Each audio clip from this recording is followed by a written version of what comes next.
Doctor Priyanka ఘటనలో నిందితులను కఠినంగా శిక్షించాలని మెడికో విద్యార్థులు తెలిపారు. అలాగే ప్రియాంక కుటుంబాన్ని ఆదుకోవాలని డిమాండ్ చేస్తున్నారు.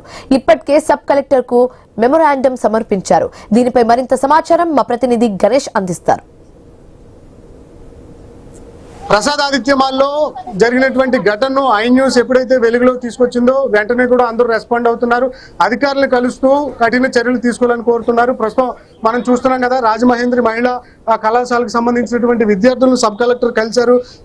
వారి మెమోరాండం స్వీకరించారు. కఠిన చర్యలు తీసుకుంటాం, బాధితురాలకు న్యాయం చేస్తామని చెప్పి హామీ ఇచ్చారు. అయితే ప్రస్తుతం విద్యార్థులు మనతో ఉన్నారు. వారిని అడిగి తెలుసుకునే ప్రయత్నం చేద్దాం. ఈ కేసులో ఏ విధంగా చూస్తున్నారని తెలుసుకునే ప్రయత్నం చేద్దాం. మీరు ఎట్లా చూస్తున్నారమ్మా? ఈ సిసి ఫుటేజ్ చూసారా? ఎలా రియాక్ట్ అవుతున్నారు ఈ ఘటన? ఫస్ట్ ఆఫ్ ఆల్ మాకు ఈ న్యూస్ ద్వారా తెలిసినందుకు అందరికీ థ్యాంక్స్ చెప్తున్నామండి. తర్వాత రాజమండ్రిలో జరిగిన ప్రసాదిత్య మాల్లో జరిగిన మూడు రోజులు అయింది ఆ సంఘటన జరిగి. ఇలా న్యూస్ల ద్వారా తెలియడంతో మా అలాంటి విద్యార్థులకి మిగతా అందరికీ కూడా తెలుస్తుంది. దీనిపైన పోలీసులు కఠిన శిక్ష తీసుకోవాలని కోరుకుంటున్నాము. అలాగే ఆ అమ్మాయికి న్యాయం జరగాలి, వాళ్ళ పేరెంట్స్ కి కూడా న్యాయం జరగాలని కోరుకుంటున్నాం. ఏమంటారు మీకు? ఈ కేసు జరిగింది అని చెప్పేసి మాకు తెలిసింది, ఈ న్యూస్ వల్లే తెలిసింది. ఇది బయటికి రావడం అనేది జరిగింది. ఇప్పుడు ఆ అమ్మాయి చాలా పూర్ కాబట్టి, చాలా లేని పరిస్థితి వాళ్ళు ఉన్నారు కాబట్టి ఈ అమ్మాయికి బ్రెయిన్ డెత్ ఇప్పుడు హాస్పిటల్లో ఉండడం అనేది జరిగింది. ఇప్పుడు ఆ అమౌంట్ అంతా సరే గవర్నమెంట్ అనేది పే చేయడం అనేది జరగాలి. మరికొంతమంది విద్యార్థులు ఉన్నారు. ఎట్లా ఈ అంశాన్ని మీరు చూస్తున్నారు? ఈ కేసులో ఏం చెప్తారు? ఈ కేసులో అయితే అండి, ప్రభుత్వాన్ని ఇంకా స్ట్రిక్ట్ రూల్స్ పెంచి ఇంకా ఇంకొక అమ్మాయికంటూ జరగకుండా న్యాయం చెయ్యాలి అని చెప్పేసి మేము అడుగుతున్నాం. ఎన్నో కేసులు చూస్తున్నామండి, చాలా ర్యాలీస్ చేస్తాం మా కాలేజ్ తరపున. ఎటువంటి జస్టిస్ అంటూ రావట్లేదు. ఆ అమ్మాయిని అంతలా నిందించాల్సిన అవసరం ఏంటండి? వాడికంటూ చెల్లి ఉంటుంది, అక్క ఉంటుంది. ఆ చెల్లికి అక్క కళ జరిగితే ఊరుకుంటాడా? కాదుగా. ప్రతి కుటుంబంలో ఎన్నో సమస్యలు ఉంటాయి. అన్నిట్లో ఇప్పుడు అమ్మాయికి ఎంతో డబ్బుతో కూడిన ఆపరేషన్ అన్ని చేయించాలంట. అమ్మాయి కూడా ఎన్నో కళ్ళు పెట్టుకొని, ఆశలు పెట్టుకొని ఎంతో కష్టపడి చదివితేనే ఆ సీట్ కొట్టలేరండి. మేమన్నా ఎంతో కష్టపడి చదువుకోవాలి. అమ్మాయి అంత వరకు వచ్చింది. వాళ్ళ కుటుంబం ఎంత బాధపడి ఇప్పుడు అంతా నాశనం అయిపోయింది కదండి వాళ్ళ కుటుంబం. ఇప్పుడు అమ్మాయికి ఏం కావాలన్నా ప్రభుత్వమే మొత్తం చూసుకోవాలి. అమ్మాయికి అంతా మొత్తం క్లియర్ అయ్యే వరకు కూడా ప్రభుత్వం తీసుకోవాలని చెప్పేసి మేము కోరుతున్నాం ప్రభుత్వాన్ని. స్ట్రిక్ట్ రూల్స్ పెట్టాలి. చూసారు కదా, మద్యం మత్తులో ఆకతాయిలు వ్యవహరించినటువంటి తీరుని ఏమంటారు? అవి వెంట ఫస్ట్ అవన్నీ తీసేయాలని అంటామండి. మేమైతే ప్రభుత్వం ఏంటి కోరండి, డ్రంక్ అండ్ ఇప్పుడు రాజమండ్రిలో ఎన్నో ఫస్ట్ లైన్ ఉండేవి కదండి, ఇప్పుడు ఎక్కడ పడే ప్రతి వీధికి కూడా పెడుతున్నారండి. అవన్నీ కూడా ఆపి చేసేయాలని చెప్పేసి ఒకటి పెడుతుంటే ఇంకొకటి వాళ్ళు చూసి ఒక్కొక్కరు వాళ్ళు చేసి మళ్ళీ ఇంకొకళ్ళు గుద్దుతారు. ఇప్పుడు ఒక అమ్మాయి జరిగింది, ఇప్పుడు ఇంకో ఫ్యామిలీ జరిగింది అనుకో, ఆ ఫ్యామిలీ ఎక్కడితో ఆగిపోద్ది, ఇంకా మొత్తం కొలాప్స్ అయిపోద్ది. అలాగే ఇంకొకరు జరగకూడదని ప్రభుత్వం ఇక్కడతో అన్ని ఆఫ్ చేయాలని చెప్పేసి ఇప్పుడు స్ట్రిక్ట్ రూల్స్ పెట్టి పోలీసులు కూడా వెంటనే చర్యలు తీసుకోలేదండి. 3వ తారీఖు జరిగి నైట్ తెలిసింది వాళ్ళకి, అయినా ఇప్పుడు వరకు ఎటువంటి రెస్పాన్స్ రాలేదు వాళ్ళ దగ్గర నుంచి. అదే వాళ్ళ కుటుంబం జరిగితే ఊరుకుంటారా? ఊరుకోరు కదా. మేమైతే ఖచ్చితంగా వాళ్ళకి న్యాయం జరగాలని కోరుకుంటున్నామండి. నిందితులపై మీరు కఠినంగా శిక్షలు తీసుకోవాలని ప్రభుత్వం వారైతే మేము కంపల్సరీ కోరుతున్నాము. మీరు ఎవరైతే నిందితులు ఉన్నారో వాళ్ళైతే మీరు దయచేసి వదిలేయొద్దు. కంపల్సరీ వాళ్ళ మీద కేసు అయితే రాయమని మేమైతే చెప్తున్నాము. ఇది ఒకదాంతో అయిపోదు కదండి. ఇప్పుడు ఆ అమ్మాయి డాక్టర్ చదవాలనుకున్నది ఎందుకు?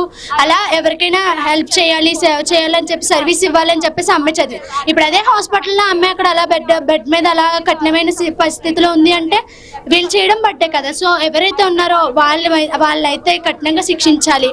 ఆ ప్రియాంకకు కావాల్సిన హెల్ప్ అంతా ప్రభుత్వం వాళ్ళే భరించాలని మేమైతే చెప్తున్నాం. ఎందుకంటే మాది కాదు అనుకుంటే ఆమె అలా ఆ స్థితిలో ఉండడం వల్ల ఇవేళ్ళ కారణం ఆమె ఆ స్థితిలో ఉండడానికి. ఎందుకంటే ప్రభుత్వం వాళ్ళు తీసుకోలేదు సెక్యూరిటీ. వాళ్ళు ఆ సెక్యూరిటీ ప్రొవైడ్ చేయకపోవడం వల్ల అమ్మాయి అలాగుంది. సో ప్రొవైడ్ చేస్తే ఆ అమ్మాయి మంచిగా ఉంటుంది కదా. సో దానికి వీళ్ళ కారణం కాబట్టి ప్రభుత్వం వాళ్ళు మొత్తం ఖర్చంతా భరించాలని మేమైతే అడుగుతున్నామండి. షాపింగ్ మాల్స్ లేదా మనకి చాలా చూస్తూ ఉంటాం కదా, ఎక్కువ మంది యూత్ వెళ్తూ ఉంటారు, కుటుంబ సభ్యులు వెళ్తూ ఉంటారు, విఐపీలు ఉంటారు. ఇలాంటి మాల్స్ దగ్గర భద్రతను టైట్ చేయాలంటారా, కట్టుదిట్టం చేయాలంటారా? అక్కడ మొత్తం టైట్ చేయాలి. ఎందుకంటే అక్కడ చాలా మంది అబ్బాయిలు వస్తారు, పేరెంట్స్ వస్తారు, ఇంకా చాలా మంది వస్తారు. కానీ వాళ్ళందరికీ కూడా అక్కడ కనీసం ఒక సెక్యూరిటీ అనేది ఉంటే మాత్రం మేము కూడా కొంచెం సెల్ఫ్ గా మేము సేఫ్ గా ఫీల్ అవుతాం. అక్కడ కనీసం ఏ సెక్యూరిటీ లేకుండా ఏమీ లేకుండా ఎలా కుదురుద్ది? అక్కడ కనీసం అక్కడ సెక్యూరిటీ అనేది ఉండాలి. పోలీసులు వాళ్ళు అక్కడ అంతమంది ప్రస్తుతం మెయిన్ ప్లేస్, అక్కడ అంతమంది వెళ్తారు, అది మెయిన్ ప్లేస్ కదా. కనీసం 2 పోలీసులు అయినా సరే అక్కడ ఉండాలి కదా. సెక్యూరిటీ గార్డ్స్ అంటే ప్రసాద్ లోపల ఉంటారు. మరి బయట పార్కింగ్ ప్లేస్ లో కట్టయితే ఎవరి రెస్పాన్సిబిలిటీ? ఇక్కడ ఇంతమంది వెళ్తున్నామంటే దానికి అక్కడ మాకు సేఫ్ గా ఫీల్ అయ్యే కదా మేము వెళ్తాము. చూస్తున్నాం కదా, విద్యార్థులంతా కూడా డాక్టర్ ప్రియాంకకు న్యాయం జరగాలి, నిందితుల మీద కఠిన చర్యలు తీసుకోవాలన్న అంశాన్ని ప్రస్తావిస్తున్నారు. ఇప్పటికే పోలీసులు అదుపులో తీసుకుని చర్యలు తీసుకునే దిశగా ముందుకు వెళ్తున్నారు. కానీ 3వ తారీఖున ఘటన జరిగితే ఎందుకు ఆలస్యంగా ఒక ప్రెస్ మీట్ కానీ పెట్టలేదని చెప్పి విద్యార్థులంతా కూడా ప్రశ్నిస్తున్నటువంటి సందర్భం కూడా కనిపిస్తుంది. మనం చూస్తున్నాం కదా, విద్యార్థులంతా కూడా రాజమండ్రి నగరంలో ర్యాలీ చేస్తూ నిందితులకు కఠిన శిక్ష అమలు చేయాలి, ఇందులో అలసత్వం ప్రదర్శించకూడదు, రాష్ట్రంలో డ్రంక్ అండ్ డ్రైవ్లు ఏ విధంగా నిర్వహిస్తున్నారో నగర వ్యాప్తంగా కూడా డ్రంక్ అండ్ డ్రైవ్లు నిర్వహించాలి, మరొకసారి ఇలాంటి ఘటనలు పునరావృతం కాకుండా చర్యలు తీసుకోవాలి, బాధిత ప్రియాంక కుటుంబానికి డాక్టర్ ప్రియాంకకు ఆర్థిక సపోర్ట్ అందించి ఆమె తిరిగి మళ్ళీ యథాస్థితికి చేరుకునేడానికి రాష్ట్ర ప్రభుత్వం కూడా సహాయక చర్యలు అందించాలని చెప్పి అయితే రాజమహేంద్రి మహిళా కళాశాల విద్యార్థులు పెద్ద ఎత్తున సబ్ కలెక్టర్ కార్యాలయం చేరుకుని ఆయన కలిసి మెమరాండం సమర్పించారు.